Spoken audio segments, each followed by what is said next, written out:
Hi there, I'm Jackie from Bloom Property Management, and I'm going to be talking to you today about some renovations we did on our properties to make them HomeFit Plus certified.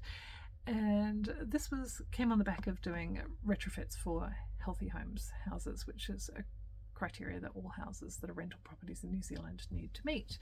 And I'm a girly SWAT, of course, and I had my assessor come round, and he also assessed for HomeFit Plus, and I said, right, do that too, please. And so we did, and I got the report, and it had lots of red no's all over it because it wasn't compliant, and that's okay because I knew that would be the case. I knew that was things I had to do, and I treated this as the to-do list that it was. And because I like ticking things off a list, I had a look through the things and went, aha, it actually wouldn't take that much to get our properties from where they are now to being HomeFit compliant, HomeFit Plus certified, in fact, which is the highest level of retrofitting that's capable of doing in New Zealand. And so I did those things, and I won't go into detail about them. I've got plenty of other videos about the kinds of things we did, but I thought I'd talk about how much it cost. And so we worked out that for all of our properties, it cost maybe about $10,000 per property. And that included things like new curtains, getting the walls insulated, which was the most expensive part. It was probably 70% of the cost in most cases. We topped up ceiling and underfloor insulation. We changed lights to LEDs. We did draft proofing. We made some things more water efficient, that kind of stuff. You know, there was a bunch of little things that we did as well. So, you know, about $10,000 per property. And you might think, I don't have $10,000 per property. That's a lot of money. And yeah, depending on where you are in your journey, it could well be. Or maybe it's nothing. And if it's nothing, fantastic, go and do it now. But if you're thinking, that is a fair chunk of change, where am I going to get that money from? Well, here's the thing, you don't have to do it all at once. There was a lot of things that were big bang for buck. And we could have done a lot of things without doing the wall insulation, but I highly recommend the wall insulation. It was very much value for money. And I know that's going to change the comfort and performance of those houses long term. It's probably the biggest change. So highly recommend that. But even without that big outlay, you know, we could have done most of the things for under $3,000, and some of them were even just a few $100s, or they could be done a little bit at a time. So sourcing curtains, for instance, from you know, when they're on sale.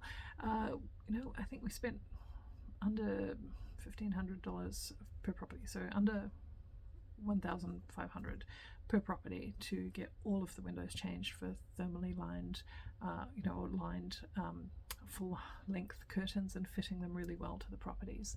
And that made a big difference to how comfortable the room retained heat when they were drawn. So those things don't have to happen at once. But if you think about it, that these retrofits, let's say you're doing it on your own home, and you find that your power bill goes down by $100 a week, which is what was reported to me by one of my tenants. So $100 a month, apologies, $100 a month was the savings. And so that's $25 a week. Now at that rate, $10,000 would take 8 years roughly to pay off.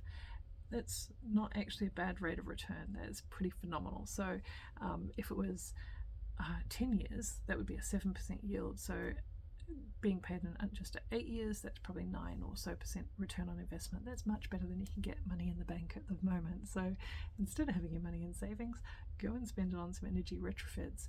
Make your house much more comfortable. It'll have an excellent return on investment for you. And if it's rental property, I'm sure your tenants will be more than happy to compensate you somehow for the increase in comfort and well-being that they're experiencing there. It will not take long to sort that out at all.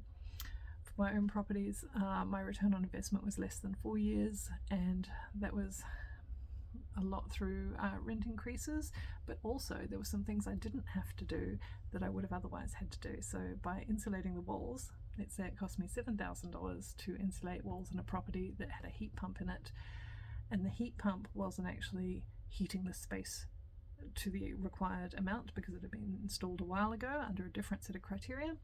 Once I insulated the walls, that heat pump could be more effective because the heat wasn't escaping so fast. And so I saved the cost of replacing a heat pump, which was at least half of the cost of insulating the walls.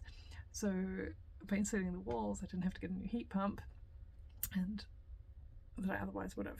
So fantastic way of saving money. I used less electricity in the process, didn't have to replace an already functioning heat pump with another one, and my wall insulation is going to last forever. So have a think about these things and see what you can do to retrofit your properties to be much more comfortable for what is really a very modest outlay. All the best.